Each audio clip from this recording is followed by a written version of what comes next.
So you said how healthcare advocacy is just starting to show its positive effects. And so, how does healthcare advocacy differ based on different groups of people? For example, different ages, genders, and regions of the country. Yeah, that's another good question. So I think what the data shows is that for the most part, a lot of communities have actually been receiving healthcare advocacy, or they've received the kind of care that healthcare advocates provide. So if you look at the more affluent neighborhoods or the more affluent regions, they have better schools, they have better hospitals, they have a better community, and that includes you wouldn't traditionally call them healthcare advocates, but that's essentially what they were. So you asked which groups are the ones who are struggling or who need the healthcare advocates the most. I think it's the marginalized, the traditionally marginalized groups like the Black and Brown community. We're seeing that especially now with the COVID epidemic or pandemic rather, where the most um, disease-stricken communities are the Black and Brown communities, and it's because of the pre-existing conditions of those communities where they're not receiving the adequate amount of healthcare, as well as healthcare advocacy, where they just don't know. There's just not enough education.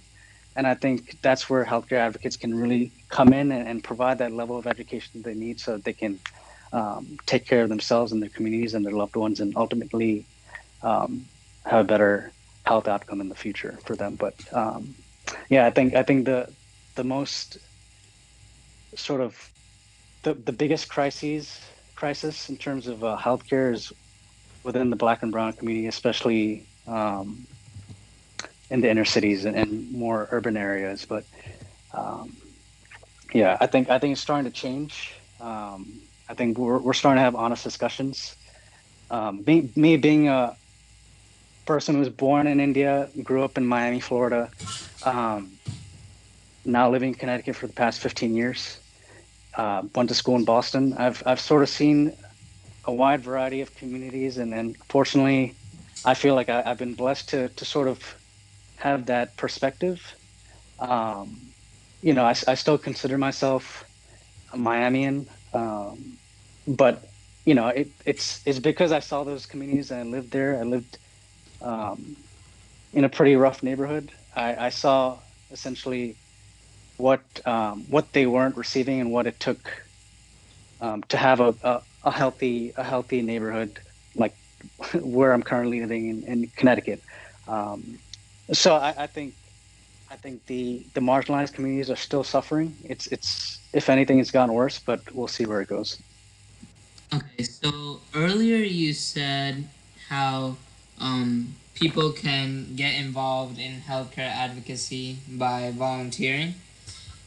Are there any other ways on both a high school level and a professional level that they can get involved? Yeah, definitely. So speaking from my own personal experience, when I felt like I needed to, when I was back in high school, I just moved to Connecticut. I didn't really know anyone, but I still had a strong sense of trying to help others through healthcare. So all I did is I just walked into my local nursing home and decided to volunteer there, and it was very fulfilling. And from there, I started to branch out to my local hospital, Hartford Hospital, um, and started volunteering there. And from there, I just built those connections um, and joined other volunteering based groups. Became an EMT, and again, I think if you have the inclination to want to serve others in a healthcare capacity, there are a lot of small things you can do, but um, I think everyone has their own sort of um, their own niche.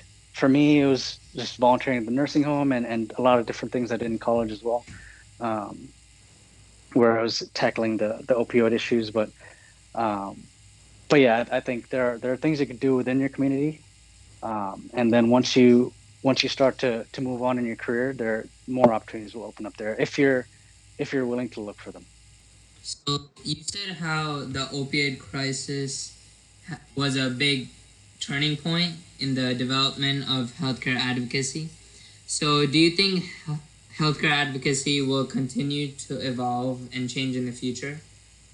Absolutely, absolutely. I think what we saw with the opioid crisis is that um, healthcare advocates really made a difference in curbing the trend and making improvements to people's lives and not exacerbating the crisis. In fact, it helped to squash some of those explosions that we were seeing, especially in the in the suburban communities.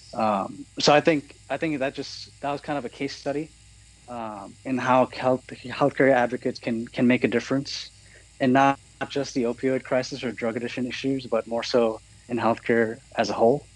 But I think that was kind of the turning point. It was kind of a light bulb going off moment where people realize that you can't tackle these very, very complex issues of healthcare with the traditional way of just seeing your PCP and seeing then being referred to a specialist after a month. It's very laborious and it's very archaic. I think it has to be a sort of multi-pronged approach to taking care of people, and I think healthcare advocates are just as important at times to PCPs and specialists. So, you said how brown and black communities are the ones most affected by healthcare advocacy. So, do you think healthcare advocacy will be able to mitigate the difference between healthcare in wealthy and poor communities? I definitely agree. I think the first thing that healthcare advocates can do is just educate, just talk to them and listen. From there, it just creates a common ground for people to actually take control of their lives and try to improve it. For the most part, we see a lot of comorbidities or a lot of pre-existing conditions within these communities. It's just, I think, because there's not a lot of education. So I think when healthcare advocates educate and they're well versed in be able to connect with these communities and these individuals, then from there, these communities are given new tools that just affords them the opportunity to improve their lives with healthcare. And like I said before, a lot of affluent communities, they've been receiving or they have more options when it comes to their healthcare, whether it's seeing the PCP or even guidance counselors. There are different things that they are afforded that marginalized communities don't necessarily receive. So I think healthcare advocates can help to bridge that gap so that with time, it'll just equality is just more natural to achieve if healthcare advocates are able to bridge that gap between knowledge and health. Earlier, you said that nursing homes and hospitals were involved in healthcare advocacy. Uh, do you know any other different institutions which are part of this field? To be honest, I'm not too privy on the new organization because there's quite a few. Since joining Aetna, I my focus has sort of been shifted to looking at the trends within healthcare and where the issues, the underlying issues are. Within when the ACA was formalized, there was a new way of doing business called value-based contracts, um, which is my focus now. But I think in terms of different organizations, um, I can't say that I'm too privy on which organization to join, um, but I'm sure there are definitely plenty of options. How, in this growing society, technology has impacted us in various ways. So, how has the growing tech prevalence of telemedicine impacted this field? I think now more than ever we're realizing that we actually need them because at least with this pandemic, people are not really in the mood to go out and about and see their PCPs or visit hospitals, especially if they're in a hotspot. Um, within Aetna itself, we've implemented a new program with a telemedicine group called Teledoc that I think we bought. But yeah, I think these companies are sort of seeing the shift in where the future lies, and I think telemedicine is a huge part that and technology at large with how patients are treated or how patients are seen.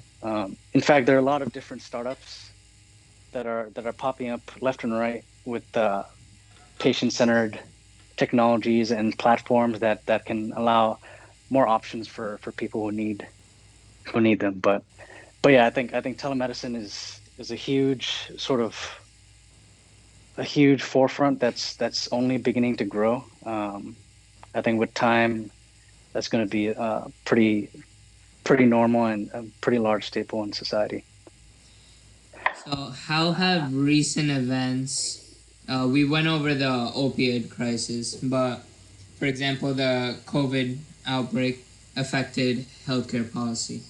I think it's had a huge impact. I think um, just looking at the numbers, as soon as elective surgeries were canceled, a lot of these hospitals were really strapped for cash and they weren't able to really function. But I mean, that's more on the business side. But I think um, at large within society, I think this pandemic really opened our eyes to the disparities that already existed.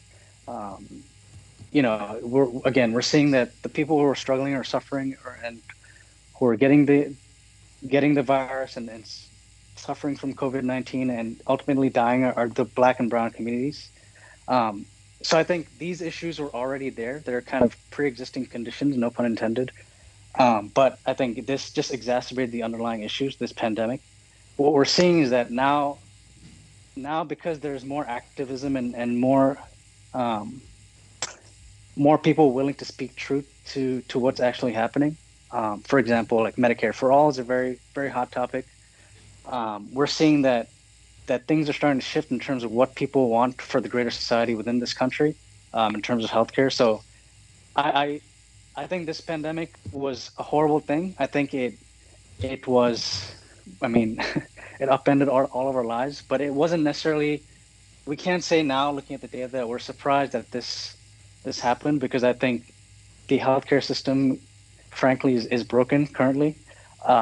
So, I think we're essentially almost at ground zero. So I think this is an opportunity for us to build a new kind of healthcare system where, whether it be Medicare for all or different policies, single payer, there's different things that now is on the table within the government, within Congress, and even within local communities and towns and municipalities and states, to really prevent this kind of exacerbation in the future. As mentioned by Mr. Balaji, while healthcare advocacy is not as widely known as medical marijuana or the opioid crisis, as we discussed, it's equally important in the grand scheme of things. I would like to thank Mr. Balaji for sharing his valuable knowledge and experience, as well as giving us a new perspective on health policy. I would also like to thank Raiyaan Shaik for helping me with the interview, and Eli Engler for help editing and writing the questions.